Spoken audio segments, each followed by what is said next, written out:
আমরা free wifi বিভিন্ন important জায়গাগুলোতে ফ্রি ওয়াইফাই আমরা ইন্ট্রোডিউস করতে চাই। যে আপনারা বলতে পারেন যে ফ্রি ওয়াইফাই এত সহজ নাকি দেওয়া।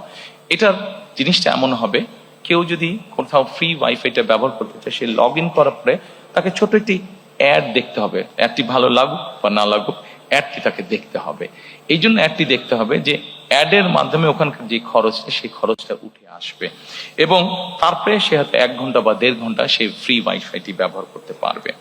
এর বাইরে আমরা ওয়ান টিচার ওয়ান ট্যাব, আমাদের প্রথমে প্রাইমারি স্কুল এবং তারপরে সেকেন্ডারি স্কুলে যত টিচার আছেন তাদেরকে আমরা পর্যায়ক্রমিকভাবে একটি ট্যাবের আন্ডারে নিয়ে আসতে চাইছি, যার মাধ্যমে তারা যেমন শিক্ষা দিতে পারবেন, একইভাবে তাদেরকে কোনো ট্রেনিং ইনস্ট্রাকশন দিতে হলে সেই ট্যাবের মাধ্যমে তাদেরকে আমরা সেন্ট্রালি সেই কাজটি আমরা করতে পারবো। আমরা প্রাথমিক এবং মাধ্যমিক শিক্ষা ব্যবস্থায় স্কুল ইউনিফর্ম ইন্ট্রোডিউস করতে চাচ্ছি। অবশ্যই এটা আমরা সরকারের পক্ষ থেকে এই ইউনিফর্মটি দিতে চাচ্ছে। এই ইউনিফর্মটি দেওয়ার একটা অন্যতম কারণ হচ্ছে, স্বাভাবিকভাবে সবাই যখন একই ইউনিফর্ম পরবে তখন বাচ্চাদের মধ্যে একটা ডিসিপ্লিন আসে, একটা ইউনিটি আসে। সেই মানসিকতাটা আমরা গড়ে তুলতে চাইছি। এরপরে আমি আপনাদেরকে দৃষ্টি আকর্ষণ করতে চাইছি যে স্বাস্থ্য সেবাতে আমি চেষ্টা করছি একটু দ্রুত যেতে, অনেকক্ষণ সময় আছে, অনেকের ধৈর্য চ্যুতি হচ্ছে। আমি এরপরে স্বাস্থ্যতে আসতে চাচ্ছি। সম্মানিত উপস্থিতিবৃন্দ, স্বাস্থ্যতে আমরা যেটা মনে করি, দেখুন বাংলাদেশ 20 কোটি মানুষ, আমরা হয়তো অনেক কিছু বলতে পারি, কিন্তু 20 কোটি মানুষকে স্বাস্থ্য সেবা দেওয়া কোয়াইট কস্টলি ম্যাটার। কিন্তু তার আগে যদি আমরা কাজ করি, যেটা এখন ইউরোপে তারা করছে, ইউরোপও তার ছোট ছোট দেশ, অল্প অল্প পপুলেশন, কিন্তু তারাও স্বাস্থ্যসেবা সম্পূর্ণ দিকে হিমশিম খাচ্ছে। সেখানে বাংলাদেশের মতন দেশকে হিমশিম খেতেই হবে। সেই জন্য আমরা যেটা জোর দিতে চাচ্ছি সেটা হচ্ছে প্রিভেনশনের উপরে আমরা জোর দিতে চাচ্ছি। অর্থাৎ আমরা যদি একটা মানুষকে প্রথমেই অসুস্থ হওয়া থেকে বাঁচাতে পারি, তাহলে অবশ্যই সেই মানুষটি আর হসপিটালে যাচ্ছে না। হসপিটালে না গেলে হসপিটালের উপরে চাপটা কম পড়ছে। কাজেই এই কাজটি করার জন্য, প্রিভেনশনটাকে আমরা করার জন্য আমরা প্রায় 1 লক্ষের মতন স্বাস্থ্যকর্মী নিয়োগ দিতে চাচ্ছি সারা দেশে, যেই স্বাস্থ্যকর্মীদের অধিকাংশ হবেন নারী। এই স্বাস্থ্যকর্মীরা মানুষের বাসায় বাসায় যাবে, গ্রামে গ্রামে বাসায় বাসায় যাবে, শহরেও বাসায় বাসায় যাবে, গিয়ে তাদেরকে স্বাস্থ্যসেবাটা ঘরে দেবে এবং তাদেরকে অ্যাওয়্যার করবেন যে এটা কাজ না করলে ডায়াবেটিক হবে না, এটা কাজ না করলে হাই প্রেশার বা কার্ডিয়াক প্রবলেম হবে না, এটা কাজ না করলে কিডনি প্রবলেম হবে না। এই ধরনের জিনিসগুলোকে তারা অ্যাওয়্যার করবেন। আমরা চাচ্ছি যে প্রথমেই যদি, তাহলে সরকারের যে রিসোর্স আছে সেটার উপর চাপটা কম পড়বে। যেই রিসোর্স আছে সেটা দিয়ে যারা সত্যিকারভাবে অসুস্থ হবেন তাদেরকে কিছুটা হলেও বেটার ট্রিটমেন্ট দেওয়া যায়। আমরা প্রাইভেট পার্টনারশিপ একটি বিষয় চিন্তা করছি। এটা সকল অসুখ বিসুখের ক্ষেত্রে না, এগুলো যেটা প্রাণঘাতী, যেমন ক্যান্সার আছে, যেমন কার্ডিয়াক প্রবলেম আছে, এই ধরনের যেগুলো আছে, বা কিডনি ডায়ালিসিস আছে, এই ধরনের যেগুলো সিরিয়াস অসুখ বিসুখ আছে, সেগুলোর ক্ষেত্রে আমরা প্রাইভেট পার্টনারশিপের কথা চিন্তা করছি। অর্থাৎ আমরা যদি সরকারি হাসপাতালে দেখি যে একটা লম্বা কিউ আছে, সরকারি হাসপাতালে যে ফ্যাসিলিটি দিচ্ছে সেটা সবাইকে দিতে পারছে না, কাজে সেখান থেকে কিছু রুগী নিয়ে একই ফ্যাসিলিটি যেখানে প্রাইভেট হসপিটাল আছে, যেটা স্ট্যান্ডার্ড মেনটেন করতে পারবে, আমরা সেই রুগীটাকে নিয়ে সেখানে ট্রান্সফার করে দিতে যাচ্ছি। সেটার কস্টটা সরকারের পক্ষ থেকে বিয়ার করা হবে। এইভাবে আমরা পাবলিক পার্টনারশিপ তৈরি করতে যাচ্ছি। সিলেক্টেড কিছু অসুস্থতার ক্ষেত্রে, সিলেক্টেড কিছু অসুখ যেগুলা লাইফ সেভিং সর্ট অফ, যেগুলো রিস্ক হয়ে যায় মানুষের জন্য, সেই ধরনের অসুখ বিসুখের ক্ষেত্রে আমরা এই কাজটি করতে, জ্বর সর্দি কাশির ক্ষেত্রে নয়।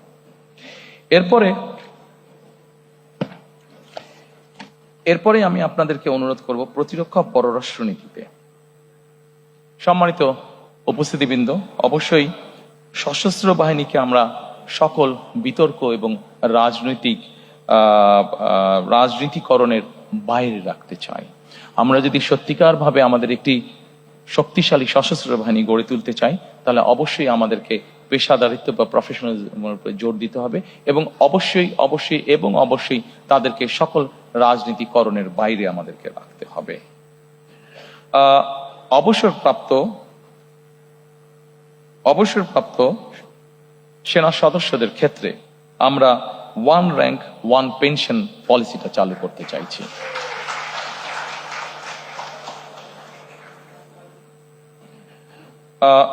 সম্মানিত উপস্থিতিবৃন্দ, ফরেন পলিসির ক্ষেত্রে কথা আছে যে ফরেন পলিসিটা কেমন হবে। আমি এক বাক্যে আপনাদেরকে বলছি, দেখুন, বাংলাদেশে 20 কোটি মানুষ, আমরা এর আগেই বলেছি, বহু 4 কোটি বেকার আছে, স্বাস্থ্যর বিষয় আছে, কর্মসংস্থানের বিষয় আছে।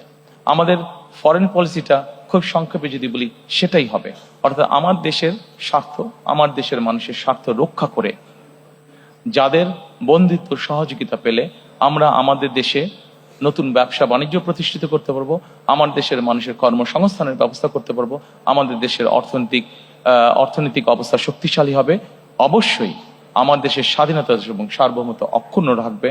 এইটার ভিত্তিতেই আমরা আমাদের পররাষ্ট্রনীতি পরিচালিত করব, অর্থাৎ আমার দেশের মানুষের সমস্যার সমাধান করে আমার দেশের স্বাধীনতা এবং সার্বভৌমত্ব অক্ষুণ্ণ রেখেই আমাদের সাথে যাদের যাদের বন্ধুত্ব করা সম্ভব, অবশ্যই আমরা তাদের সাথে বন্ধুত্ব করব। আমাদের সামনে একটি বিরাট পররাষ্ট্রনীতিতে একটি বিরাট সমস্যা আছে, এটি মানবিক সমস্যা, সেটিকে আমরা সকলেই জানি, সেটি হচ্ছে রোহিঙ্গা সমস্যা যেটি আছে। আমাদের নিজেদের দেশের জনসংখ্যা প্রায় 20 কোটি। এই জনসংখ্যাকে আমাদের কর্মসংস্থানের ব্যবস্থা, খাদ্যের সংস্থা, চিকিৎসা ব্যবস্থা সকল কিছু করতে হবে। আমাদের প্রায় 1.2 মিলিয়নের মতন আমাদের রোহিঙ্গা আছে। তারাও মানুষ, মানবিক দৃষ্টিকোণ থেকে অবশ্যই তাদের দেশে যে অবস্থা, আমরা এখানে বাংলাদেশ তাদেরকে আশ্রয় দিয়েছে, অবশ্যই আমরা তাদেরকে দেখব, কিন্তু অ্যাট দ্য সেম টাইম আমরা চাবো যে তাদের এলাকায়, তাদের ঘরে তাদের জন্য সেফ একটা সিচুয়েশন তৈরি হোক এবং ধীরে ধীরে তারা তাদের এলাকায় ফিরে যাক। অর্থাৎ আমরা রোহিঙ্গা প্রত্যাবর্তন, সেফ প্রত্যাবর্তন আমরা নিশ্চিত করতে চাই। সম্মানিত উপস্থিতি, আমাদের পদ্মা, তিস্তা সহ বিভিন্ন নদীর পানির বন্টনের আমাদের কিছু অসুবিধা আছে। আমরা চাই যাদের সাথে আমাদের এই অসুবিধা আছে তাদের সাথে বসে আলোচনা করে আমরা এই সমস্যার সমাধান করতে চাই, যাতে আমার দেশের মানুষ তার পানির ন্যায্য হিসাব পেতে পারে। আমরা আমাদের পররাষ্ট্র মন্ত্রণালয়কে মোর অ্যাক্টিভ করার মাধ্যমে আমাদের যে প্রায় 1.5 কোটি প্রবাসী বিদেশে আছেন, তারা যাতে আরো বেটার ভাবে ট্রিটেড হন, সেই বিষয়ে আমরা উদ্যোগ গ্রহণ করতে চাই। আমাদের যে বিভিন্ন দূতাবাসগুলো আছে সেগুলোকে মোর মডার্নাইজ এবং মোর অ্যাক্টিভ করার মাধ্যমে।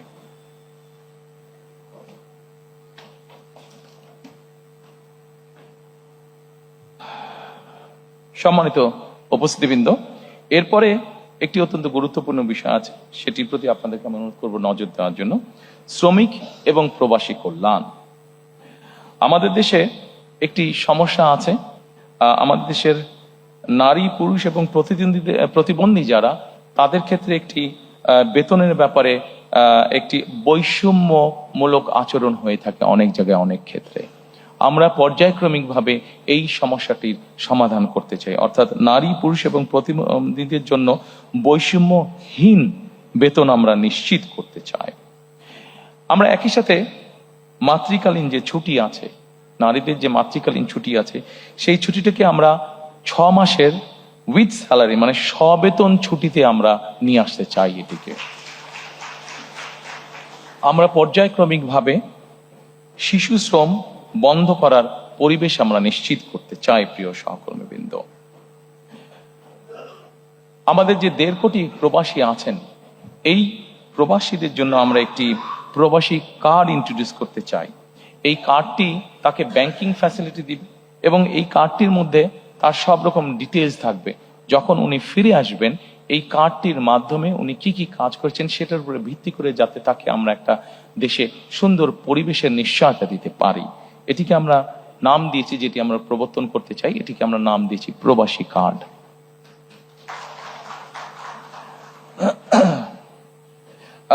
এর বাইরে আমরা প্রবাসীদের জন্য রেমিটেন্স প্রণোদনা দিতে চাই। বৈধ উপায়, রাষ্ট্রের যে উপায় আছে, সেই উপায় যখন ওনারা টাকা পাঠাবেন, সেইটার উপরে আমরা তাদেরকে একটি প্রণোদনা দিতে চাই। একটি সার্টেন অ্যামাউন্টের বেশি হলে অবশ্যই তাদেরকে আমরা সেই প্রণোদনাটা দিতে চাই, যাতে করে তারা দেশে যখন ফিরে আসবেন সেই প্রণোদনার পয়সাটা দিয়েও যাতে তারা তাদের কোনো একটি কাজে ব্যবহার করতে পারেন। সম্মানিত উপস্থিতিবৃন্দ, এরপরে আমি আপনাদেরকে আমাদের এইটার বৈষম্যহীন আর্থ সামাজিক উন্নয়নের টেকসই রাষ্ট্রীয় সক্ষমতার লাস্ট যেই আমাদের প্যারাটা আছে, সেখানে আমি আপনাদের দৃষ্টি আকর্ষণ করছি। এখানে আছে আমাদের সবুজ বিপ্লব। এই সবুজ বিপ্লব আমি আগেই বলেছি 5 বছরে আমরা 25 কোটি বৃক্ষ করতে চাই, বৃক্ষরোপণ আমরা করতে চাই। একই সাথে 5 বছর 25 কোটি বৃক্ষরোপণ করতে, একই সাথে আমরা 2030 সালের মধ্যে শতকরা 20% বিদ্যুৎ আমরা নবায়নযোগ্য, অর্থাৎ সোলার বলতে যেটা হয়, সোলার পাওয়ার থেকে আমরা উৎপাদন করতে চাই। একটি গুরুত্বপূর্ণ কাজ আছে যেখান থেকে আমরা একটি বৈদেশিক মুদ্রা অর্জন করতে পারি। আমরা যেই সবুজ বিপ্লবের কথা বলেছি, 5 বছরে 25 কোটি গাছের যেই কথা আমরা বলেছি, এইটির মাধ্যমে আমরা সবুজ অর্থনীতি অর্থাৎ কার্বন ট্রেডিং মার্কেট আমরা গঠন করতে চাই। এবং এই কার্বন ট্রেডিং মার্কেট গঠনের মাধ্যমে আমরা হিসেব করে দেখেছি যে আমরা মোটামুটি $1 বিলিয়ন আমরা সেখান থেকে ইনকাম করতে পারবো, যেটি এখন খুবই সামান্য আছে, এবার 2.5 মিলিয়নের মতন আছে, সেটিকে আমরা 1 বিলিয়নে নিয়ে যেতে পারবো। আমরা যদি আমাদের এই বৃক্ষরোপণ, সবুজ বনায়ন, এই কার্যগুলো যদি আমরা মোটামুটি প্ল্যান অনুযায়ী সম্পাদন করতে পারি, তাহলে এই $1 বিলিয়ন আমাদের জন্য ইনকাম করা খুব কঠিন কিছু হবে না।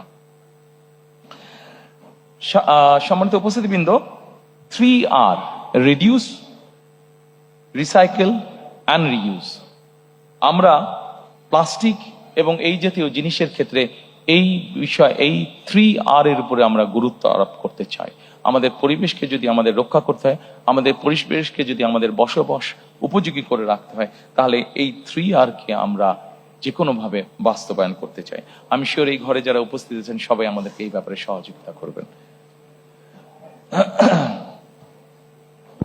এরপরে আমি আপনাদেরকে নিয়ে যেতে চাই আমাদের 3rd চ্যাপ্টারে, সেটা হচ্ছে ভঙ্গুর অর্থনীতির পুনর্গঠন ও পুনরুদ্ধার। আমরা অনেক কিছু প্ল্যান করলে আমাদের ইকোনমি যদি ঠিক না থাকে, আমরা কোনো কিছুই বাস্তবায়ন করতে সক্ষম হব না। সম্মানিত উপস্থিতিবৃন্দ, আমরা এই ভঙ্গুর অর্থনীতির পুনর্গঠন ও পুনরুদ্ধারে আমরা কয়েকটি সেক্টর করেছি। অর্থনীতির গণতন্ত্রায়ন, বিনিয়োগ ও আর্থিক প্রতিষ্ঠানের সংস্কার, শিল্প খাত ও সৃজনশীল অর্থনীতির উন্নয়ন, সেবা খাত, বিদ্যুৎ জ্বালানি, পরিবহন খাত, আইসিটি, রাজস্ব আয় ও ব্যয় ব্যবস্থাপনা। আমরা অর্থনৈতিক গণতন্ত্রায়ন, প্রথমেই যেটা বলেছি, অর্থনৈতিক গণতন্ত্রায়ন অথবা অর্থনৈতিক অলিগার যে কাঠামো ছিল সেটিকে আমরা ভাঙতে চাই। অর্থনৈতিক গণতন্ত্রায়নটা কি? অর্থনৈতিক গণতন্ত্র হচ্ছে কতিপয় কোনো বিজনেস হাউসের মধ্যে না রেখে বরঞ্চ আমরা গণতন্ত্রটাকে, অর্থনীতিকে আমরা ডিস্ট্রিবিউট করতে চাই, যেখানে কম বেশি সকল মানুষের একটি এন্ট্রি থাকবে, সকল মানুষের অধিকার থাকবে গণতন্ত্রতে নিজের কন্ট্রিবিউশনটা করার মতন। অর্থাৎ সকলের অংশগ্রহণ মূল্য এবং সবার জন্য উন্মুক্ত একটা অর্থনীতি আমরা গড়ে তুলতে চাই। সম্মানিত উপস্থিতিবৃন্দ, একজন রাজনৈতিক কর্মী হিসাবে আমার যেটি অবজারভেশন, যে কোনো দেশের অর্থনৈতিক বুনিয়াদ তখনই শক্তিশালী হয়, অর্থনৈতিক স্থিতিশীলতা তখনই হয় যখন সেই দেশের মধ্যবিত্ত শ্রেণীটি অনেক বড় আকার ধারণ করে। আমাদের পরিকল্পনা হচ্ছে অর্থনীতির ক্ষেত্রে আমরা বাংলাদেশের মধ্যবিত্ত শ্রেণী বলতে, যেটি কয়েক বছর আগেও প্রায় ধ্বংসপ্রাপ্ত ছিল, সেই মধ্যবিত্ত শ্রেণীটিকে আমরা অর্থনৈতিকভাবে ধীরে ধীরে শক্তিশালী করে গড়তে তুলতে চাই। আমি আগেই বলেছি, আমাদের অর্থনৈতিক বা যে কোনো পরিকল্পনার মূল অন্যতম লক্ষ্য হচ্ছে কর্মসংস্থান তৈরি করা। যত বেশি সংখ্যক কর্মসংস্থান, যে কোনো বিনিয়োগ বলেন, যে কোনো অর্থনৈতিক কার্যক্রম বলেন, প্রত্যেকটিতে আমাদের লক্ষ্য থাকবে কর্মসংস্থানের তৈরি করা, যত বেশি সংখ্যক কর্মসংস্থান। কারণ আমরা মনে করি যত বেশি সংখ্যক কর্মসংস্থান আমরা তৈরি করতে সক্ষম হব, তত বেশি অর্থনীতি বা ইকোনমি তত বেশি সচল হবে আমাদের। এবং সেই জন্যই আমরা বলেছি যে আমরা 2034 সালের মধ্যে আমরা বাংলাদেশের অর্থনীতিকে $1 ট্রিলিয়ন অর্থনীতিতে নিয়ে যেতে চাই। সম্মানিত উপস্থিতিবৃন্দ, এরপরে আমি আপনাদের দৃষ্টি আকর্ষণ করতে চাই, অনেকগুলো বিষয় আছে এখানে, অনেক লম্বা বিষয়, আমি সংক্ষেপ থাকার চেষ্টা করব। বিনিয়োগ এবং প্রাতিষ্ঠানিক সংস্কার। বিনিয়োগ এবং প্রাতিষ্ঠানিক সংস্কারে এফডিআই ক্যাপ্টেন আমরা নিয়োগ করতে চাই, অর্থাৎ ফরেন ইনভেস্টমেন্ট যারা আসবে, এই ফরেন ইনভেস্টমেন্ট যারা আসবে তাদেরকে বিভিন্ন সময় বিভিন্ন বিড়ম্বনা ভোগ করতে হয়। আমরা যেটা করতে চাই সেটা হচ্ছে আমরা একজন ক্যাপ্টেনকে নিয়োগ করতে চাই, যার দায়িত্ব হবে যে বিদেশি বিনিয়োগটা আসবে তার যাবতীয় যত কাগজপত্র, যত কিছু ফর্মালিটিস আছে, সেই ক্যাপ্টেন তার হয়ে সকল কাজগুলো সম্পন্ন করবে। তারা সকল কাজগুলো সম্পন্ন করবে যাতে সেই বিদেশি বিনিয়োগকারী হতাশ হয়ে ফিরে যেতে না হয় তাদেরকে। আমরা একটি পলিসি গ্রহণ করতে চাই অর্থনীতির ক্ষেত্রে। সম্মানিত উপস্থিতি, আপনাদের সকলেরই ধারণা আছে বিনিয়োগ বা অর্থনীতি এমন একটি বিষয়, আমরা যদি এটি ব্যাপারে যে কোনো পলিসি নিয়ে এবং হুট করে যদি 7 দিন পর পর পলিসি চেঞ্জ করতে চাই, তাহলে অর্থনীতি কোনোভাবেই শুভ ফল দেখতে পাবে না। এবং সেই জন্যই আমরা সিদ্ধান্ত গ্রহণ করেছি যে অর্থনীতির ক্ষেত্রে আমরা কোনো আকস্মিক কোনো পলিসি পরিবর্তন করতে চাই না। আমরা চিন্তা ভাবনা করে পলিসি গ্রহণ করব এবং আমরা চিন্তা ভাবনা করে যেই পলিসি গ্রহণ করব সেটিতে আমরা স্টিক করতে চাই। হুট করে আমরা কোনো পলিসির পরিবর্তন করতে চাই না, যা আমরা অতীতে দেখেছি, যাতে করে আমাদের বিনিয়োগ, আমাদের ব্যবসায়ীরা ক্ষতিগ্রস্ত না হন। আমরা লাইসেন্সিং প্রক্রিয়াকে সহজকরণ করে ফেলতে চাই। লাইসেন্সিং প্রক্রিয়া সহজকরণ করলে আমাদের ব্যবসায়ীরা উৎসাহিত হবেন, বিদেশি বিনিয়োগকারীরা উৎসাহিত হবেন। অনেক সময় আমরা দেখেছি লাইসেন্সিং প্রক্রিয়া বর্তমানে অনেক কঠিন, জটিল থাকার কারণে অনেক বিনিয়োগকারী, সেটি দেশি হোক বিদেশি হোক, তারা হতাশায় অনেক ক্ষেত্রেই ফিরে যান। সেটিকে আমরা ইজি করে আনতে চাই। সম্মানিত উপস্থিতিবৃন্দ, এই মুহূর্তে যদি আমরা চিন্তা করি আমাদের সবচেয়ে বড় রেমিটেন্সের উপায় কোনটা? আমাদের সবচেয়ে বড় রেমিটেন্সের উপায় হচ্ছে গার্মেন্টস। কিন্তু একটি জাতি বা একটি দেশ যুগের পর যুগ একটি সেক্টরের উপরে কোনোভাবেই ডিপেন্ডেন্ট থাকতে পারে না। এবং সেই জন্যই আমরা মনে করি যে আমাদেরকে আরো সেক্টর বের করতে হবে এবং যেই সেক্টরগুলো রফতানিমূলক সেক্টর হিসেবে বিবেচিত হবে। আমরা ফার্মাসিউটিক্যালের কথা চিন্তা করতে পারি, আমরা লেদার শিল্পের কথা আমরা চিন্তা করতে পারি, আমরা আইটির কথা আমরা চিন্তা করতে পারি, আমরা টয় ইন্ডাস্ট্রির কথা চিন্তা করতে পারি, আমরা ইলেকট্রনিক ইন্ডাস্ট্রির কথা চিন্তা করতে পারি। এরকম অনেকগুলো রফতানিমুখী শিল্প আমরা চিন্তা করতে পারি। এবং এই রফতানিমুখী শিল্প আমরা কতগুলো শিল্পকে আমরা প্রায়োরিটাইজ করে নেব যে আগামী 5 বছর বা 10 বছর এই সেক্টরগুলোকে আমরা প্রায়োরিটাইজ করে নিব। এবং যেই সেক্টরগুলোকে আমরা প্রায়োরিটাইজ করব সেগুলোকে আমরা প্রণোদনা দিতে চাই, ইনসেন্টিভ দিতে চাই। এটা এমনও হতে পারে তাদেরকে আমরা বন্ডের ফ্যাসিলিটি দিব, বন্ডের ভ্যারাস ফ্যাসিলিটি দিব, বা যেই সকল প্রণোদনা দিলে সেই সেক্টরগুলো আস্তে আস্তে গ্রো করবে, সেই জিনিসগুলো আমরা তাদেরকে করে দিতে চাই। সম্মানিত উপস্থিতিবৃন্দ, অর্থনীতিকে তার নিজের গতিতে চলতে দিতে হবে। সবকিছু যেরকম চলার একটি ধর্ম আছে, অর্থনীতিকেও নিজের গতিতে চলতে দিতে হবে। আমরা বিগত দিনে দেখেছি যে ব্যাংকিং খাতে রাজনৈতিক হস্তক্ষেপ হয়েছে। আমরা দৃঢ়ভাবে বিশ্বাস করি যে ব্যাংকিং খাতকে যে কোনোভাবে হোক রাজনৈতিক হস্তক্ষেপের মুক্ত করে দিতে হবে এবং এটাকে প্রফেশনালি আমাদেরকে চালাতে হবে।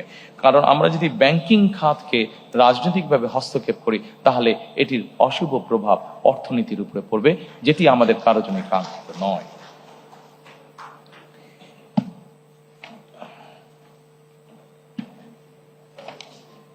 এরপরে আমি আপনাদেরকে অনুরোধ করব শিল্প খাত ও সৃজনশীল অর্থনীতির উন্নয়ন এই বিষয়টি দেখার জন্য। এর মধ্যেই আমি আপনাদের কাছে বলেছি যে আমরা নতুন নতুন শিল্প গঠনের আমরা চেষ্টা করব। এর মধ্যে একটি বিষয় আছে, বিশেষ করে ক্ষুদ্র ও কুটির মাঝারি শিল্প যেটা আছে, এগুলোকে আমরা টার্গেটেড সাপোর্ট আমরা দিতে চাই। এগুলোকে আমরা টার্গেটেড সাপোর্ট দিতে চাই। যে এসএমই আছে, ক্ষুদ্র এবং কুটির শিল্প যেগুলো আছে, আমরা এর আগে দেখেছি, বিগত সময় আমরা দেখেছি অনেক বিনিয়োগ হয়েছে কিন্তু কর্মসংস্থানের ব্যবস্থা হয়নি। আমরা 100 মিলিয়ন দিয়ে একটা ফ্যাক্টরি যদি করি, কিন্তু ওটাতে যত না মানুষ কর্মসংস্থানের ব্যবস্থা হবে, আমরা যদি 10 মিলিয়ন দিয়ে বা 1 মিলিয়ন দিয়ে কোনো ফ্যাক্টরি করি, আমরা দেখেছি যে সেখানে অধিক কর্মসংস্থানের ব্যবস্থা হয়ে থাকে। সেজন্যই আমরা আভ্যন্তরীণ শিল্প ভিত্তিকে শক্তিশালী করা এবং শিল্প খাতের বহুমুখীকরণের লক্ষ্যে আমাদের সরকার বিভিন্ন ধরনের প্রণোদনা প্রদানের পরিকল্পনা আমরা গ্রহণ করেছি। বিশেষ করে ক্ষুদ্র কুটির এবং মাঝারি শিল্পে সুনির্দিষ্ট বা টার্গেটেড সাপোর্ট প্রদানের উপরে আমরা বিশেষ গুরুত্ব আরোপ দিতে চাই। এখানে বিভিন্ন রাজনৈতিক কারণে, বিভিন্ন কারণে বাংলাদেশের বহু শিল্প বন্ধ হয়ে গিয়েছে। শিল্প বন্ধ হওয়া মানেই অর্থনীতির গতি থেমে যাওয়া, বন্ধ হওয়া মানেই বহু মানুষ বেকার হয়ে যাওয়া, বন্ধ হওয়ার মানেই বহু মানুষের সংসার বসে যাওয়া, বহু শিক্ষার্থীর জীবন নষ্ট হয়ে যাওয়া। সেজন্যই আমরা সিদ্ধান্ত গ্রহণ করেছি যেসব বন্ধ শিল্প আছে প্রত্যেকটির জন্য দরকার হলে আলাদা আলাদা ভাবে বসে আমরা পলিসি বের করব যে ওই শিল্পগুলোকে যাতে আবার চালু করা যায় এবং সেখানে যাতে আবার অর্থনৈতিক কর্মচাঞ্চল্য শুরু হয়, সেখানে যাতে আবার নতুন করে কর্মসংস্থানের ব্যবস্থা হয়। আমি এরপরে যেই লাইনটি আছে এটা আমি আপনাদের সামনে এর মধ্যে অলরেডি উল্লেখ করেছি যে রফতানিমুখী শিল্পগুলোকে আমরা বন্ডের ওয়্যারহাউস সুবিধা আমরা দিতে চাই। সম্মানিত উপস্থিতিবৃন্দ, বাংলাদেশে এরকম অনেক অঞ্চল আছে, আমরা যদি ভালো করে লক্ষ্য করে থাকি বাংলাদেশে এরকম অনেক অঞ্চল আছে, বিভিন্ন অঞ্চলের বিভিন্ন কতগুলো সুবিধা আছে। কাজেই আমরা যদি এই বিষয়গুলোকে স্টাডি করি তাহলে আমরা এক অঞ্চলের পণ্য দিয়েই আমরা বিভিন্ন এলাকা গড়ে তুলতে পারি। যেমন টাঙ্গাইলে, আমরা যদি টাঙ্গাইলে দেখি, টাঙ্গাইলের বিভিন্ন অঞ্চলে আমরা নামাজ পড়ার সময় যে টুপিটা ব্যবহার করে থাকি সেই টুপিটা তৈরি হচ্ছে এবং এই টুপি সারা বিশ্বে বিভিন্ন জায়গায় যাচ্ছে। কাজে আমরা যদি ওই শিল্পটাকে ওখানে এনকারেজ করি, যারা করছে তাদেরকে সহযোগিতা করি এবং আরো নতুন যারা করতে চায় তাদেরকে যদি সহযোগিতা করি তাহলে আরো অধিক সংখ্যক মানুষের যেরকম কর্মসংস্থান হবে, আরো অধিক সংখ্যক এক্সপোর্ট যাবে এবং এক্সপোর্ট যাওয়া মানে আমাদের more number of foreign currency we can earn. সম্মানিত উপস্থিতিবৃন্দ, এরপরে আছে আমাদের দেশের যেই হস্তশিল্প আছে, আমরা খেয়াল করে দেখেছি অধিকাংশ হস্তশিল্প বা ক্রিয়েটিভ ইন্ডাস্ট্রিতে আমরা খেয়াল করে দেখেছি যে আমাদের নারী শ্রমিকরা কাজ করে থাকেন। আমরা এই সেক্টরটিকে উৎসাহিত করতে চাই, বিভিন্ন রকম সাহায্য সহযোগিতা উৎসাহিত করতে চাই। এটিকে উৎসাহিত করার অন্যতম মূল লক্ষ্য হচ্ছে নারীদেরকে স্বাবলম্বী করা, নারীদেরকে এম্পাওয়ার করা সামাজিকভাবে এবং অর্থনৈতিকভাবে, এবং একই সাথে আমাদের যে ক্রিয়েটিভ ইন্ডাস্ট্রি আছে এটিকে ধীরে ধীরে দেশের সীমানা ছাড়িয়ে এটিকে ধীরে ধীরে বহির্বিশ্বে নিয়ে যাওয়া। এবং দেশি আমাদের অনেকগুলো ব্র্যান্ড আছে, আমি যদি নাম উল্লেখ করে বলি, যেমন কে কে ক্রাফট নামে একটি ব্র্যান্ড আছে, এরকম অনেকগুলো আছে ব্র্যান্ড।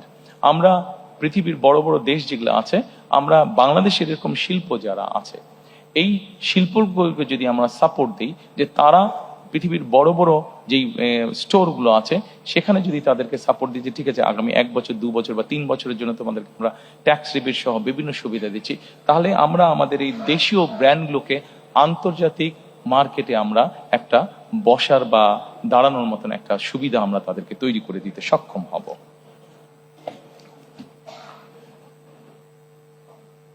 সম্মানিত উপস্থিতিবৃন্দ, এরপরে আপনাদেরকে আমি অনুরোধ করব সেবা খাতের প্রতি দৃষ্টি দেওয়ার জন্য। সেবা খাতের জন্য দৃষ্টি দেওয়া। সেবা খাতটাকে এখানেও আমরা অনেক কর্মসংস্থান তৈরি করার পরিকল্পনা গ্রহণ করেছি। ব্যাংকিং আছে, আইটি আছে, পর্যটন আছে। এইগুলোকে যদি আমরা ঠিকভাবে সামনের দিকে গড়ে তুলতে সক্ষম হই তাহলে ব্যাংকিং খাতে আমরা প্রচুর, ব্যাংকিংটা সার্ভিস সেক্টর, এখানে আমরা দিতে পারবো। আইটিতে আমরা প্রচুর পরিমাণে জব তৈরি করতে পারবো। পর্যটনে আমরা প্রচুর পরিমাণে, বাংলাদেশের বিভিন্ন জায়গায় বিভিন্ন ছোট অনেকগুলো আছে, এটাকে সার্ভিস ইন্ডাস্ট্রিগুলোকে আমরা যদি ঠিকভাবে তৈরি করতে পারি এখানে আমরা অনেক কর্মসংস্থানের সুযোগ তৈরি করতে পারবো। একই সাথে আমরা সেবা খাতকে যদি প্রযুক্তি নির্ভর এবং রফতানিমুখী করার মাধ্যমে আমরা কর্মসংস্থানের ব্যবস্থা আমরা করতে পারবো। ঠিক একইভাবে আমরা আন্তর্জাতিক সার্টিফিকেশন এবং ব্র্যান্ডিং যেগুলো আছে, যেমন ধরেন ফেসবুক আছে, ইউটিউব আছে, বিভিন্ন আইটি কোম্পানি আছে, এদেরকে যদি আমরা বাংলাদেশে নিয়ে আসতে পারি তাহলে আমাদের ইয়াং জেনারেশন যারা এই কাজগুলোর সাথে জড়িত তাদের জন্য তখন কাজ করতেও সুবিধা হবে, তাদের ইনকাম যেরকম বাড়বে, আরো অধিক সংখ্যক মানুষের কাজ করার অপরচুনিটি তখন তৈরি হবে। এরপরে আমি আপনাদেরকে অনুরোধ করব বিদ্যুৎ, জ্বালানি ও পরিবহন খাতটিকে দেখার জন্য। সম্মানিত উপস্থিতিবৃন্দ, বিদ্যুৎ খাতে এখানে অনেক কিছু বলা আছে, বিদ্যুৎ খাতে অনেক পয়েন্ট আছে, আমি এতগুলো পয়েন্ট আলোচনা করব না। আমরা যদি সকলে প্রথমে এক বাক্যে একটা কথা চিন্তা করি, বিদ্যুৎ খাতটি আমরা কিরকম চাই, আপনাদের যে কাউকে যদি আমি প্রশ্ন করি, আপনারা এক বাক্যে একটি উত্তর দিবেন যে আমরা নিরবিচ্ছিন্ন বিদ্যুৎ চাই, তাই তো নাকি?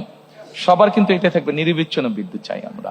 কাজেই আপনাদের মতন আমিও একজন মানুষ যে যার লক্ষ্য এবং উদ্দেশ্য থাকবে বাংলাদেশে নিরবিচ্ছিন্ন বিদ্যুতের পরিস্থিতি তৈরি করা। এবং নিরবিচ্ছিন্ন বিদ্যুৎ পরিস্থিতি তৈরি করার জন্য কি কি আমরা চিন্তা ভাবনা করেছি, সম্মানিত উপস্থিতিবৃন্দ, আপনাদের কাছে সেগুলো আছে। আপনাদের বিরক্তি উদ্যোগ করার জন্য আমি আর সেটা লম্বা করছি না। তবে আমরা যেরকম বলেছি, অলরেডি আমি আপনাদের সামনে বলেছি যে 2030-এর মধ্যে আমরা 20% নবায়নযোগ্য বিদ্যুৎ যেরকম আমরা তৈরি করতে চাই, একই সাথে আমরা আমাদের ঢাকা শহরে প্রতিদিন 7,000 টন ময়লা বা আবর্জনা তৈরি হচ্ছে। এইভাবে যদি আমরা চিন্তা করি, বাংলাদেশের সবগুলো বড় শহরই এরকম হচ্ছে। কাজেই আবর্জনাকে, পরিবেশকে রক্ষার জন্য আবর্জনা থেকে কিভাবে বিদ্যুৎ তৈরি করা যায় আমরা সেই ব্যাপারেও চিন্তা ভাবনা করছি। এবং এতটুকু আপনাদেরকে আমি বলতে পারি, ইনশাল্লাহ 12 তারিখের নির্বাচনে আমরা সরকার গঠনে সক্ষম হলে ইনশাল্লাহ খুবই দ্রুত আমরা আবর্জনা থেকে ইনশাল্লাহ বিদ্যুৎ উৎপাদন করব এই দেশের মানুষের জন্য।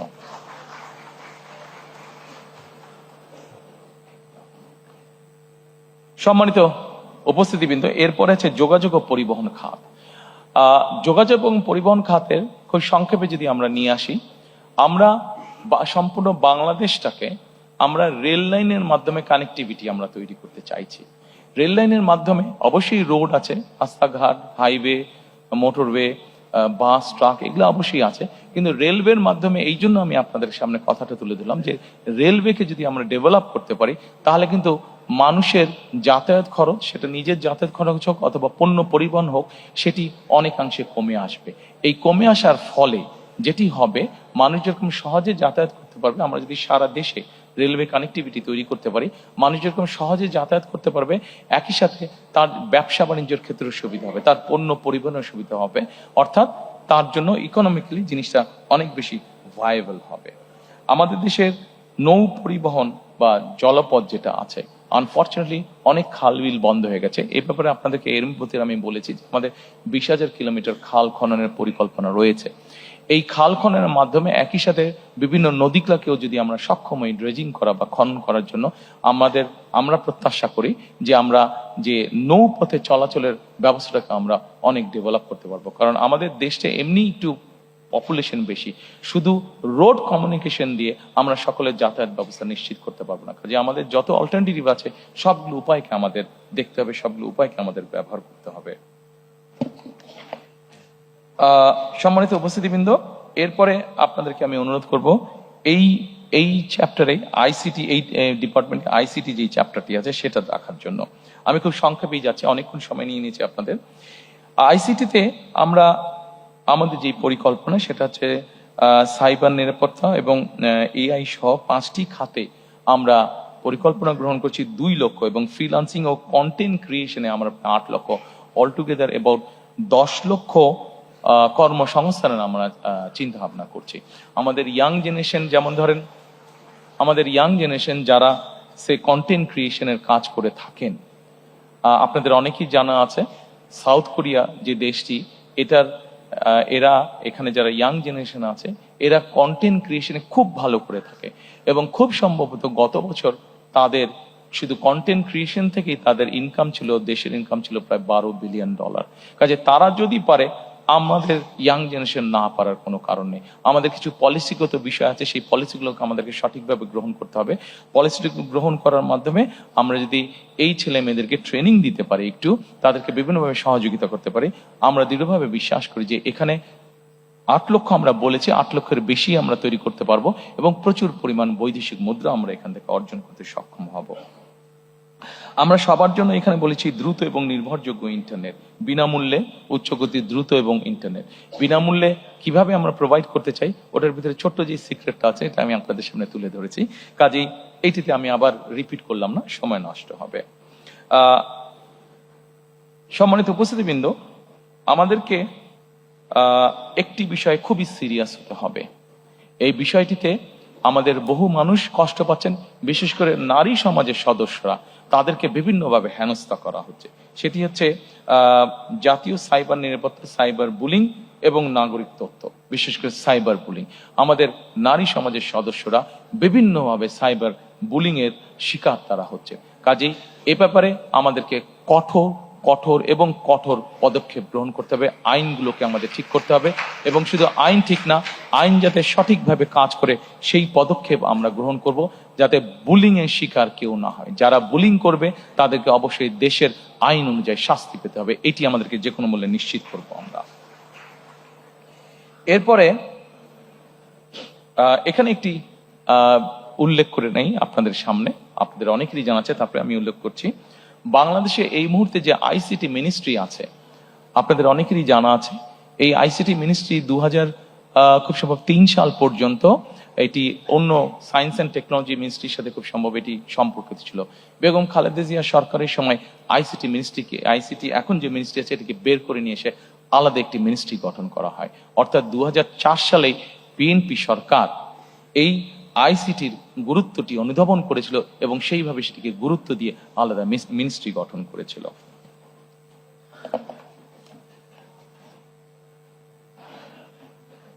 সম্মানিত উপস্থিতিবৃন্দ, এরপরে রাজস্ব আয় ও ব্যবস্থাপনা আছে। রাজস্ব আয় এবং ব্যবস্থাপনার মধ্যে অনেকগুলো সেক্টর আছে, আমি আলোচনায় যাব না, ডিটেইল আলোচনায় যাব না, আমি শুধু একটা কথাই বলবো। সম্মানিত উপস্থিতিবৃন্দ, একটি দেশ পরিচালনার জন্য অবশ্যই অর্থের প্রয়োজন হয়, রিসোর্সের প্রয়োজন হয়। আমাদের দল আমরা মনে করি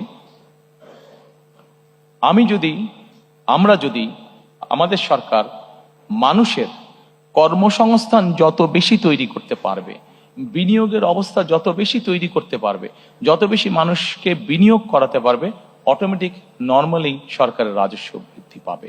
আমি সেই জন্যই বরাবর আপনাদের সামনে বলেছি, আমাদের মূল লক্ষ্যই হচ্ছে যত বেশি সংখ্যক কর্মসংস্থান তৈরি করা, যত বেশি সংখ্যক দেশি এবং বিদেশি বিনিয়োগকারী যারা আছেন তাদেরকে উৎসাহিত করা, প্রতিষ্ঠান তৈরি করা, বিনিয়োগ করা, বিনিয়োগের মধ্যে শিল্প এবং শিল্প প্রতিষ্ঠান তৈরি করা, যাতে করে বেশি সংখ্যক মানুষ কর্মসংস্থানের সুযোগ পায়। কারণ বিনিয়োগ করলে নিজে থেকেই রাজস্ব আয় বাড়বে। নাগরিকের আয় বাড়লে আমরা বিশ্বাস করি প্রত্যেকটি নাগরিকের আয় যত বাড়বে রাষ্ট্রের আয়ও তত বাড়বে। সেই জন্য আমরা ওইভাবে ট্যাক্স ইম্পোজ না করে আমরা চাই নাগরিকের আয় বাড়ুক। নাগরিকের আয় বাড়ানোর জন্য যা যা করা প্রয়োজন আমরা সেটি করতে চাই। নাগরিকের আয় বাড়া মানেই সরকারের বা রাষ্ট্রের আয় বাড়া। আমরা জিনিসটাকে এইভাবেই চিন্তা করতে চাই।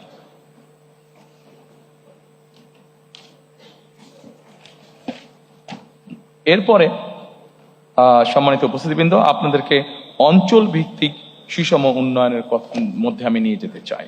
আমি একটু আগেই বলেছি বাংলাদেশের বিভিন্ন এলাকার বিভিন্ন গুরুত্ব রয়েছে। আমরা যদি চট্টগ্রাম দিয়ে শুরু করি, আমরা চট্টগ্রামকে বাণিজ্যিক রাজনৈতিক হিসাবে প্রতিষ্ঠিত করতে চাই। চট্টগ্রামকে আমরা বাণিজ্যিক ক্যাপিটাল হিসাবে, রাজধানী হিসাবে আমরা প্রতিষ্ঠিত করতে চাই। ঠিক একইভাবে সম্মানিত উপস্থিতিবৃন্দ, উত্তর অঞ্চল, আমরা সকলেই জানি যে বাংলাদেশের উত্তর অঞ্চল হচ্ছে একটি কৃষি নির্ভর এলাকা। কাজে এই কৃষি নির্ভর এলাকা যেহেতু, সেই জন্যই আমরা চাই উত্তর অঞ্চলে কৃষি রিলেটেড কি কি ইন্ডাস্ট্রি হতে পারে, সেই ধরনের ইন্ডাস্ট্রি যারা এরই ভিতরে করছেন বা করতে চান, সেই মানুষগুলোকে আরো প্যাট্রোনাইজ করা, এনকারেজ করা, যাতে তারা সেই ধরনের শিল্প তারা গড়ে তুলতে চান। এরই ভিতরে আমি আপনাদের সামনে তুলে ধরেছি যে বরেন্দ্র অঞ্চল যেটা আছে, বরেন্দ্র প্রজেক্ট যেটা আছে, সেটিকে আমরা পুনরায় চালু করতে চাই। এর বাইরে আমি এর ভিতরেই বলেছি যে আম সংরক্ষণ, যেমন আমাদের প্রচুর আম হয় রাজশাহীতে, প্রচুর আম হয় চাঁপাইনবাবগঞ্জে, এই আমগুলোকে কিভাবে প্রিজার্ভ করা যায়, বা আমগুলোকে যেগুলো আম নষ্ট হয়ে যেতে পারে সেগুলো নষ্ট হবার আগে বাই প্রোডাক্ট কি কি তৈরি করা যেতে পারে, কৃষি সংক্রান্ত আরো যেগুলা বিভিন্ন পণ্য উৎপন্ন হচ্ছে সেগুলোকে কিভাবে বাই প্রোডাক্ট করা যেতে পারে। প্রচুর আমাদের আলুর প্রোডাকশন হয়, আলুর বাই প্রোডাক্ট কি কি হতে পারে, সেই ধরনের ইন্ডাস্ট্রিগুলোকে গ্রো করতে সহযোগিতা করা। গ্রো করার মাধ্যমে একদিকে যেরকম ইনভেস্ট হবে, ঠিক একইভাবে প্রচুর কর্মসংস্থানের ব্যবস্থা হবে। এরপরে আমাদের যে হাওড় বাওড় আছে, এরপরে যেটি স্লাইড সেটিতে আমি যাওয়ার অনুরোধ করব। আমাদের দেশের বিভিন্ন জায়গায় বিভিন্ন হাওড় বাওড়ের কারণে বিভিন্ন প্রাকৃতিক দুর্যোগ বা বন্যা হয়ে থাকে। এই প্রাকৃতিক দুর্যোগ এবং বন্যাকে নিয়ন্ত্রণ করার জন্য অবশ্যই আমাদের টেকসই বাঁধ দরকার, এবং ব্লু ইকোনমি, এটির মাধ্যমে আমাদের হাওড় জাগলা আবার দেখতে অনেক সুন্দর, দেখতে যেহেতু সুন্দর এইগুলো, সেই জন্য এগুলোর মাধ্যমে আমরা এগুলোকে প্রোটেক্ট করার মাধ্যমে আমরা উপকূল উন্নয়ন বোর্ড গঠনের একটি পরিকল্পনা আমাদের আছে। এই উপকূল উন্নয়ন বোর্ড গঠনের মাধ্যমে আমরা ব্লু ইকোনমি এবং পর্যটনকেও এখানে এনকারেজ করতে চাই। এরপরে আপনাদেরকে আমি অনুরোধ করব যে নগরায়ণ ও আবাসন এবং নিরাপদ টেকসই ঢাকা বিনির্মাণ। সম্মানিত উপস্থিতিবৃন্দ, ঢাকা পৃথিবীর যে কোনো দেশের রাজধানী থেকে অত্যন্ত পপুলার একটি জায়গা। এখন কেন মানুষ ঢাকায় আসছে? ঢাকায় মানুষ এসে বসবাস করছে অনেকগুলো কারণে। সন্তানের চিকিৎসা, বাবা মায়ের চিকিৎসা, সন্তানের লেখাপড়া, জব সিকিউরিটি, এনভায়রনমেন্ট, সবকিছু মিলিয়ে মানুষ ঢাকাতে কিছুটা বেটার ফিল করে। কিন্তু আমরা যদি এই ফ্যাসিলিটিগুলো যদি আমরা বিভিন্ন জায়গায় আমরা তৈরি করতে পারি, ঢাকার আউটস্কার্টে যদি আমরা যেই ডিস্ট্রিক্টগুলো আছে সেখানে যদি তৈরি করতে পারি এবং সেখানে যদি খরচ কম হয় একজন মানুষের থাকার, সেখানে যদি ভালো স্কুল থাকে, সেখানে যদি ভালো ট্রিটমেন্টের ব্যবস্থা থাকে, সেখানকার পরিবেশটা যদি সিকিউর হয়, তাহলে আমরা মনে করি যে মানুষ সেখানেই থাকবে। হ্যাঁ, এখানে একটি বিষয় আছে, সেখানে থাকবে কিন্তু কাজ করবে কোথায়? কাজ সে ঢাকায় করতে পারে। একটু আগে আপনাদেরকে আমি বলেছি যে আমরা চাই রেল লাইনটাকে ডেভেলপ করার জন্য আমাদের পাবলিক ট্রান্সপোর্টটা। এখন এই মুহূর্তে ঢাকা থেকে চট্টগ্রাম যে রেলগাড়িটা আসে সেটার গতি 35 থেকে ম্যাক্সিমাম 40 মাইল, কিন্তু এটাকে যদি ঘন্টায় আমরা রেল লাইন যেটা আছে সেটাকে আমরা সঠিকভাবে তৈরি করে এটাকে যদি ঘন্টায় আমরা 80 মাইলে নিয়ে আসতে পারি বা 100 মাইলের কাছাকাছি নিয়ে আসতে পারি, তাহলে কিন্তু চট্টগ্রাম থেকে ঢাকায় আসতে আপনার 2-2.5 ঘন্টার বেশি লাগার কথা না। এবং 2-2.5 ঘন্টা যদি লাগে, তাহলে সময় লাগে, তাহলে যে কোনো মানুষ সেখান থেকে এসে ব্যবসা বাণিজ্য বা যেই কাজ থাকুক সেরে আবার একদিনে ফিরে যেতে পারবে। ঠিক এইভাবে আমরা যদি ঢাকার আশেপাশের সিটিগুলোতে আমরা স্যাটেলাইট টাউন গড়ে তুলতে পারি এবং সেখানকার সাথে যদি রেল কমিউনিকেশন আমরা তৈরি করতে পারি এবং মোটামুটি 1 ঘন্টা 45 মিনিটের মধ্যে মানুষ আসা এবং যাওয়া যদি করতে পারে, তাহলে আমরা ধারণা করছি যে বহু মানুষ তখন ঢাকা শহরে আর থাকবেন না। যেই ফ্যাসিলিটি ঢাকা শহরে আছে সেগুলো আমরা ওখানে দিতে পারবো এবং তার যেহেতু যাওয়া আসার জন্য ইজি হবে, তখন সেই মানুষগুলো তারা ওখানেই থাকবেন। শুধু যার কর্মস্থল ঢাকায় সে শুধু আসবেন, এসে কাজ শেষ করে আবার চলে যাবেন। পৃথিবীর অনেক উন্নত দেশগুলোতে এভাবে মানুষ করে থাকে। যদি তারা করতে পারে তাহলে আমরা কেন করতে পারবো না? এটি আমাদের একটা চিন্তা ভাবনা আছে। এরপরে সম্মানিত উপস্থিতিবৃন্দ, আমি আপনাদেরকে অনুরোধ করব পর্যটন খাত দেখার জন্য। অনেকেই আমরা দেখি যে আমাদের দেশে কক্সবাজারের মানুষ যাচ্ছে, আমাদের দেশে আরো কয়েক জায়গায় মানুষ যাচ্ছে, কিন্তু আমরা যদি খেয়াল করে দেখি কক্সবাজারে যে পরিমাণ মানুষ যাচ্ছে সুন্দরবনে সে পরিমাণ মানুষ যাচ্ছে না। যাচ্ছে, কিন্তু সুন্দরবন কিন্তু অনেকগুলো ছোট ছোট প্রাইভেট সেক্টরে অনেক ছোট ছোট কিন্তু টুরিস্ট স্পট হয়েছে। কেন যাচ্ছে না? এই জিনিসগুলো আমাদেরকে সুন্দরভাবে উপস্থাপন করতে হবে। আমাদের দিনাজপুরে এরকম অনেক পুরনো রাজবাড়ি আছে, অনেক মসজিদ আছে, অনেক মন্দির আছে যেগুলার ট্যুরিজম ভ্যালু আছে, যেগুলার হেরিটেজ যেগুলা আমাদের, কিন্তু সেই জিনিসগুলোকে আমরা উপস্থাপন করতে পারিনি সঠিকভাবে। নিশ্চয়ই আপনাদের চোখে পড়েছে, আমি যখন লন্ডনে ছিলাম তখন আমি হঠাৎ একদিন খেয়াল করলাম যে সৌদি আরব তাদের ট্যুরিজমের বিভিন্ন বিষয় অ্যাড দিচ্ছে ইন্টারন্যাশনাল টিভি চ্যানেলগুলোতে। তারা বর্তমানে সৌদি আরব তাদের ট্যুরিজমকে এনকারেজ করছে, বিভিন্নভাবে গড়ে তুলছে, ট্যুরিস্ট অ্যাট্রাক্ট করার চেষ্টা করছে। আমাদের এতদিন ধারণা ছিল সৌদি আরবে মানুষ শুধু যায় ধর্মীয় কারণে বা ব্যবসা বাণিজ্যের কারণে, কিন্তু এখন তারা আস্তে আস্তে ট্যুরিজম অ্যাট্রাক্ট করছে। তো সৌদি আরবের মতন দেশ যদি ট্যুরিজম অ্যাট্রাক্ট করতে পারে, তাহলে আমরা কেন পারবো না? আমাদের অনেক স্কোপ আছে, অনেক সুন্দর সুন্দর। আমরা রাজশাহীর আম বাগান যেটা আছে, দিনাজপুরের লিচু বাগান আছে, আমরা সেটিকে ঘিরে কেন ট্যুরিজম তৈরি করতে পারবো না? হল্যান্ডে যদি টিউলিপ গার্ডেন দেখতে যেতে পারে মানুষ, তাহলে আমাদের এখানে আমরা কেন এরকম গার্ডেন কোথাও নেই বা কেন তৈরি করতে পারবো না যেখানে মানুষ দেখতে যেতে পারে? কাজে আমরা যদি চেষ্টা করি, আমরা যদি পরিকল্পনা গ্রহণ করি, অবশ্যই আমরা ট্যুরিজম সেক্টরকে শুধু যে কক্সবাজারই সমুদ্র সৈকত দেখতে যাবে তা না, এর পাশাপাশি অনেক ট্যুরিজম সেক্টর, অনেক স্পট, অনেক ডিফারেন্ট কাইন্ডের স্পট আমরা গড়ে তুলতে পারবো ইনশাআল্লাহ। এরপরে আপনাদেরকে আর কষ্ট দিতে চাইবো না, আমরা লাস্টটাতে আমাদের চলে এসেছি। আমাদের যে লাস্ট স্তম্ভ সেটিতে আমরা কম বেশি চলে এসেছি। এটি হচ্ছে ধর্ম, সমাজ, ক্রীড়া, সংস্কৃতি ও সংহতি। প্রথমেই আছে ধর্মীয় সম্প্রীতি ও পাহাড় ও সমতলের নৃগোষ্ঠী। সম্মানিত উপস্থিতিবৃন্দ, এটি অনেক বড় আছে। আমরা প্রথমেই বলেছি ধর্ম যার রাষ্ট্র, যার যার রাষ্ট্র সভা, আমরা এইভাবেই বিষয়টিকে দেখি, এইভাবেই জিনিসটাকে বিশ্বাস করি। আমাদের দেশের এক শ্রেণীর মানুষ আছেন যারা আমাদের জন্ম থেকে মৃত্যু পর্যন্ত আমাদের সাথে থাকেন, জীবনের অনেক গুরুত্বপূর্ণ মুহূর্তে যারা আমাদেরকে বিভিন্ন সময় বিভিন্ন পরামর্শ দিয়ে থাকেন। সেটি আমরা যারা ইসলাম ধর্মে আছি ইসলাম ধর্মে আছে, যেটি অন্য ধর্ম মানুষ আছেন তাদের ক্ষেত্রেও তাদের ধর্মীয় গুরুরা আছেন। এরা কারা? এরা হচ্ছেন যে আমাদের ইসলাম ধর্ম অনুযায়ী বিভিন্ন ইমাম মুয়াজ্জিম সহ বিভিন্ন খতিব সাহেবরা, এর বাইরে অন্যান্য ধর্মের ধর্মীয় গুরুরা আছেন। এই মানুষগুলো অধিকাংশ ক্ষেত্রে আমরা দেখেছি বেশ মানবতার জীবনযাপন করেন অনেকাংশে। আমাদের একটি পরিকল্পনা আছে, ইনশাল্লাহ আমরা সরকার গঠনে সক্ষম হলে আমরা ধীরে ধীরে এই মানুষগুলোকে আমরা ধীরে ধীরে বিভিন্ন মসজিদ মাদ্রাসার খতিব ইমাম সাহেব যারা আছেন, মুয়াজ্জিম সাহেব আছেন, অন্য ধর্মের ধর্মীয় গুরু যারা আছেন, তাদেরকে আমরা সরকারের পক্ষ থেকে একটা সম্মাননার ব্যবস্থা করতে চাই। সম্মানিত উপস্থিতবৃন্দ, যেহেতু বাংলাদেশ মুসলিম প্রধান দেশ, এই দেশের বহু মানুষ প্রতি বছর হজ করতে চান, কিন্তু আমরা প্রত্যেকবার দেখেছি এই হজের যাওয়া আসার খরচ অত্যন্ত বেশি। অনেক মানুষকে এর জন্য অনেক কষ্ট পোহাতে হয়।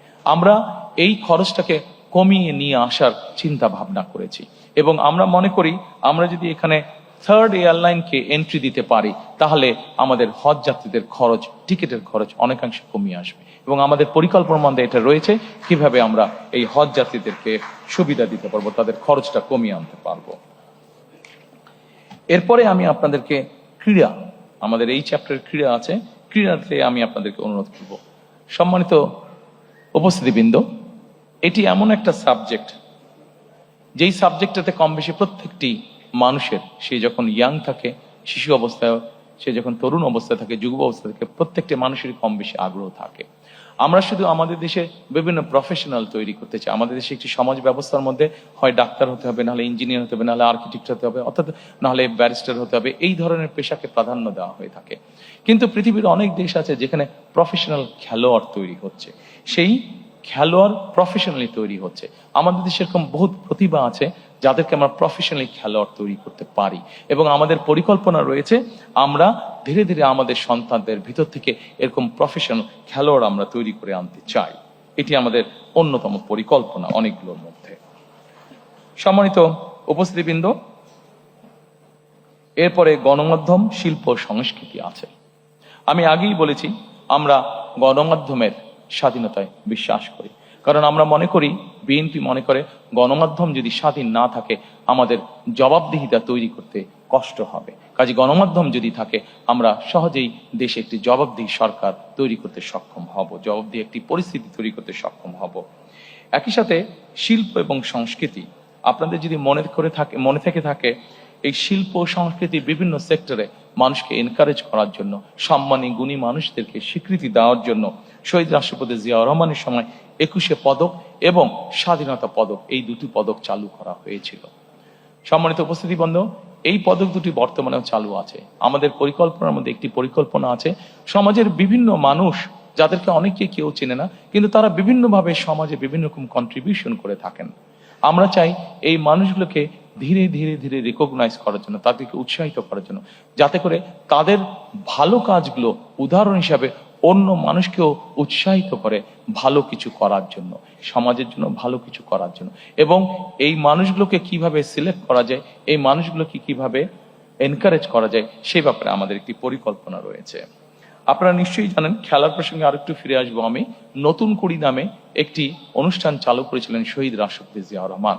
ইনিশিয়ালি নতুন কুড়ি ছিল শুধু মাত্র কালচারাল সাইডে, আমরা এটিকে আরেকটু এনহান্স এখন করতে চাই। আমরা নতুন কুড়িটি যদিও এর মধ্যে ইন্টারিম সরকার চালু করেছে, বাট এটিকে আমরা সরকার গঠনে ইনশাল্লাহ সক্ষম হলে এটিকে আমরা কন্টিনিউ করব এবং এটির সাথে আমরা কেরাত প্রতিযোগিতাকে অ্যাড করতে চাই এবং নতুন করে স্পোর্টস আমরা অ্যাড করতে চাই, যাতে করে আমাদের দেশের স্পোর্টসে যারা প্রতিভাবান তাদেরকে আমরা বের করে নিয়ে আসতে সক্ষম হই। সম্মানিত উপস্থিতিবৃন্দ, আপনাদেরকে একটি সুখবর দিতে চাই। আমি ইনশাল্লাহ আগামী 10 মিনিটের মধ্যে আপনাদেরকে এখান থেকে ছুটি দিয়ে দিতে পারবো। আমি আমার অনুষ্ঠানের শেষ পর্যায়ে চলে এসেছি, শুধু আপনাদের কাছ থেকে আর 10 মিনিট আমি চেনেছি। Dear diplomatic friends, there's a good news. I'll be finishing soon. আমাদের একটি বিষয় আমরা জোর দিতে চাই, সেটি হচ্ছে নৈতিক শক্তি পুনরুদ্ধার। আমাদের দেশে এখন প্রচুর পরিমাণ বিভিন্ন ধরনের মিডিয়া আছে। আমরা যেটি করতে চাই, সম্মানিত উপস্থিতিবৃন্দ, আমরা ছোট ছোট ডকুমেন্টারি তৈরি করতে চাই সমাজের সর্বস্তরের মানুষের জন্য। সেটি শিশু হতে পারে, সেটি একজন নারী হতে পারে, একজন মেয়ে হতে পারে, একজন গৃহিণী হতে পারে, একজন চাকরিজীবী হতে পারে, একজন ব্যবসায়ী হতে পারেন, যে কোনো শ্রেণী পেশার মানুষের জন্য আমরা ডকুমেন্টারি তৈরি করতে চাই। এখন এই ডকুমেন্টারিগুলো কি হবে? এই ডকুমেন্টারিগুলো আমরা তৈরি করতে চাই সামাজিক এবং ধর্মীয় মূল্যবোধকে সামনে রেখে। আমরা দেশের মধ্যে, সমাজের মধ্যে, পরিবারের মধ্যে আমরা সামাজিক মূল্যবোধ, ধর্মীয় মূল্যবোধকে আমরা দৃঢ়ভাবে ধারণ করতে চাই। আমাদের দেশে বহুত আমাদের সামাজিক মূল্যবোধ রয়েছে, আমাদের অনেক ধর্মীয় মূল্যবোধ রয়েছে, যেগুলোকে আমরা যদি ধারণ করতে সক্ষম হই তাহলে আমরা ধীরে ধীরে একটি সুন্দর, একটি শান্তিপূর্ণ সমাজ, পরিবার, দেশ গঠনে সক্ষম হব বলে আমরা দৃঢ়ভাবে বিশ্বাস করি। শেষে, একদম শেষে এসে শেষ করে দেবার আগে সম্মানিত উপস্থিতিবৃন্দ, আপনাদেরকে আবারও আমি আন্তরিকভাবে ধন্যবাদ জানাতে চাই আমার এবং আমার দলের পক্ষ থেকে। কারণ আপনারা সকলে কষ্ট স্বীকার করে অনেকক্ষণ সময় ধরে এখানে বসে আছেন। শেষ যেই কথাটি বলে আমি আপনাদের কাছ থেকে আজকে বিদায় নেব, আমাদের এই ম্যানিফেস্টো পর্বটি আজকে শেষ করব। সেই কথাটি হচ্ছে, আপনাদের সামনে আমি এতক্ষণ পর্যন্ত যত প্ল্যান, প্রোগ্রাম, কর্মসূচি, পরিকল্পনা উপস্থাপন করেছি তার কোনো কিছুই করা সম্ভব হবে না যদি না আমরা তিনটি বিষয়ের উপরে সর্বোচ্চ অগ্রাধিকার না দেই। সম্মানিত উপস্থিতিবৃন্দ, আমি ব্যক্তিগতভাবে একজন মানুষ হিসেবে, একজন রাজনৈতিক কর্মী হিসেবে আমি মনে করি দুর্নীতি, আইনের শাসন এবং জবাবদিহিতা, আমরা যদি এই তিনটির ব্যাপারে, যারাই সরকার গঠন করবেন, আমরা যদি এই তিনটির ব্যাপারে কঠোর পদক্ষেপ গ্রহণ না করি তাহলে আমরা আমাদের কোনো পরিকল্পনাকেই সফল করে গড়ে তুলতে পারবো না। এবং আজকে এখানে দাঁড়িয়ে আমার দলের পক্ষ হয়ে আমি আপনাদেরকে এতটুকু বলতে চাই যে আমার দল, বাংলাদেশ জাতীয়তাবাদী দল, আগামী 12 তারিখে নির্বাচনে জয়ী হয়ে ইনশাল্লাহ সরকার গঠনে সক্ষম হলে আমাদের সর্বাধিকার, সর্বোচ্চ অগ্রাধিকার থাকবে এই তিনটি বিষয়ের উপর গুরুত্ব আরোপ করা: দুর্নীতি, আইনের শাসন এবং জবাবদিহিতা। যে কোনো মূল্যে আমরা এটিকে সর্বোচ্চ অধিকার দিব। সম্মানিত উপস্থিতিবৃন্দ, আজকে আপনাদের কাছ থেকে আবারও আপনাদেরকে আন্তরিকভাবে ধন্যবাদ জানিয়ে এই অনুষ্ঠানে অংশগ্রহণ করার জন্য আপনাদের সকলকে আন্তরিক শুভেচ্ছা জানিয়ে আজকে আমাদের এই ম্যানিফেস্টো অনুষ্ঠান আমি আনুষ্ঠানিকভাবে আমার পক্ষ থেকে শেষ করছি। আমি আপনাদের সকলের কাছে বিদায় নিচ্ছি। Thank you so much. Member of Diplomatic Corps, thank you so much for taking so much time and patience to hear me. Thank you.